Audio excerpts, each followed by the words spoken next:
नरेंद्र मोदी जी से आपने कल मुलाकात की, उनको आशीर्वाद दिया कल?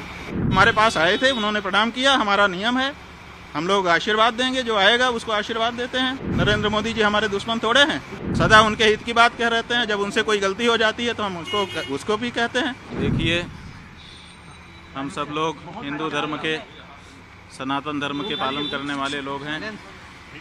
हमारे यहाँ पुण्य पाप की भावना बताई गई है। सबसे बड़े पाप गौ घात आदि बताए गए हैं, लेकिन उससे भी बड़ा घात विश्वासघात बताया गया है। आपके जो उद्धव ठाकरे जी हैं, इनके साथ विश्वासघात हुआ है और इसी बात की पीड़ा बहुत सारे लोगों के मन में है। तो आज हम यहाँ पर उनके अनुरोध पर आए, उन्होंने स्वागत किया। हमने उनसे ये कहा है कि हम सब के मन में इस बात की पीड़ा है कि आपके साथ विश्वासघात हुआ। जब तक पुनः महाराष्ट्र के मुख्यमंत्री की कुर्सी पर आप विराजमान नहीं हो जाते, तब तक हम लोगों के मन का ये जो दर्द है, ये पीड़ा है, ये दूर नहीं हो सकती है। तो उन्होंने कहा है कि जैसा आप लोगों का आशीर्वाद होगा हम करेंगे।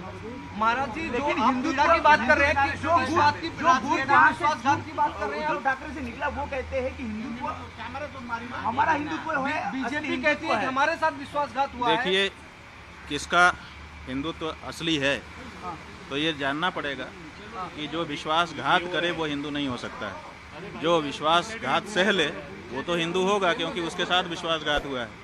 तो जिन लोगों ने विश्वासघात किया वो कैसे हिंदू हो सकते हैं? नहीं, बीजेपी का कहना है कि पहले उद्धव ठाकरे ने बाकी लोगों के साथ मिलकर उनके साथ विश्वासघात किया और यही वजह है कि बाद में उत्तराधिकारी आपको बोलते हैं हम हैं, उनके विचारों के उत्तराधिकारी है। उद्धव जी बोलते हैं हम हैं विचारों के उत्तराधिकारी। भाई, हम कह रहे हैं कि उद्धव ठाकरे जी के साथ विश्वासघात हुआ है। अब इसे में आप समझ लीजिए। ये बीजेपी ने, इसलिए पूरे महाराष्ट्र की जनता इस बात से पीड़ित है, सबके मन में इस बात का दर्द है। चुनाव में इस बात का पता भी चल चुका है। अब तो ये बात प्रमाणित हो चुकी है कि महाराष्ट्र की जनता इस बात को मानती है कि उद्धव ठाकरे जी के साथ विश्वासघात हुआ है और ये ठीक नहीं है। ये जनता का भी अनादर है। जनता जिसके लिए बहुमत देती है उसको उसके समय तक के लिए बनाए रखना चाहिए। बीच में सरकार को तोड़ देना और बीच में जनमत का अनादर करना, ये अच्छी चीज नहीं है। राज्य का भाजपा कहता है कि हिंदुत्व तो हम, शंकराचार्य जो है ऐसे बयानबाजी को लेकर कैसे हमारा हिंदुत्व ही भाई, शंकराचार्य की बात नहीं है। शंकराचार्य जी क्या कहेंगे? जो सच होगा तो वही तो कहेंगे। हमें राजनीति से लेना देना नहीं है, लेकिन विश्वासघात तो हमारे यहाँ पाप बताया गया है। ये तो धर्म का मामला है ना, पाप और पुण्य।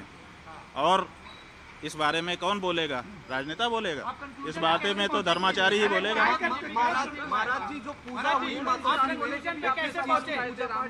उद्धव जी को क्या ये हमारे यहाँ परंपरा है कि जब गुरुजन पधारते हैं तो उनकी पादुकाओं की पूजा की जाती है और उसी का विधि विधान के साथ पालन उद्धव ठाकरे जी ने सपरिवार किया। केदारनाथ दिल्ली में बन रहा है, प्रतीकात्मक केदारनाथ मंदिर बन रहा है दिल्ली में, उस पर क्या कहना है? कुछ देखिए, प्रतीकात्मक केदारनाथ नहीं बन सकता है। हमारे यहाँ शिव पुराण में 12 ज्योतिर्लिंग का व्याख्यान किया गया है। बताया गया है कि 12 ज्योतिर्लिंग होते हैं। 12 ज्योतिर्लिंगों के जहाँ नाम बताए गए हैं वहीं पर उनका पता भी बता दिया गया है। और ये कहा गया है, जैसे सौराष्ट्रे सोमनाथम, पहले कहा सौराष्ट्र माने पता, उसके बाद कहा सोमनाथ। उसी तरह से केदारम हिमवत पृष्ठे, जो केदार है वो हिमालय के पृष्ठभाग में है, माने हिमालय में केदार है। तो आप दिल्ली में कहाँ से ला के रख दोगे केदार को? जब पता साफ साफ बताया गया है कि ये यहाँ लोकेटेड है, तो आप उसका लोकेशन क्यों बदलना चाहते हैं? क्यों जनता को भ्रम में डालना चाहते हैं?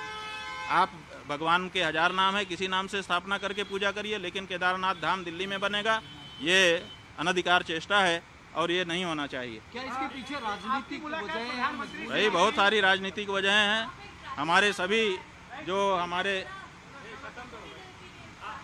हमारे धर्म स्थान हैं वहाँ पर राजनीति वाले प्रवेश कर रहे हैं और अब हमारे धर्म स्थान में जहाँ प्रवेश करने में दिक्कत हो रही है, आप केदारनाथ में देखिए 228 किलो सोने का घोटाला हो गया।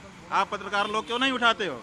तो जब वहाँ पर घोटाला हो गया तो अब आप दिल्ली में केदारनाथ बना लोगे, वहाँ पर फिर दूसरा घोटाला करोगे। 228 किलो सोना केदारनाथ से गायब कर दिया गया। ये कहाँ का नियम है? क्यों नहीं उठाते हो प्रेस वाले इस बात को?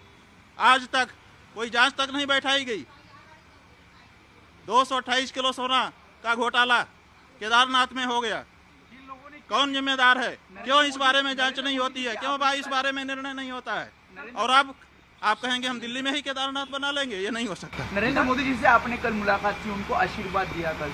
हाँ, वो हमारे पास आए थे, उन्होंने प्रणाम किया। हमारा नियम है, हम लोग आशीर्वाद देंगे, जो आएगा उसको आशीर्वाद देते हैं। नरेंद्र मोदी जी हमारे दुश्मन थोड़े हैं, हम उनके हितैषी हैं, सदा उनके हित की बात कह रहते हैं। जब उनसे कोई गलती हो जाती है तो हम उसको भी कहते हैं कि तुमसे ये गलती हो रही है। तो आपको लगता है वो हमारे दुश्मन नहीं है। उद्धव जी ने आपके जरिए बीजेपी के साथ वापसी को लेकर ऐसी कोई बातचीत? नहीं, हमारे जरिए हम कोई लाइजनर नहीं है। हमको श्रद्धा पूर्वक उन्होंने बुलाया था। हम जैसा कि हमारा नियम है, श्रद्धा से बुलाने पर जाते हैं। हम आए, उन्होंने पादुका पूजन किया और अपनी जो उनकी अपनी बातें थी वो भी हमारे सामने रखी, हमने उनको सुन लिया। ये जो बात हम कह रहे हैं वो हम अपने मन की बात कह रहे हैं और पूरे महाराष्ट्र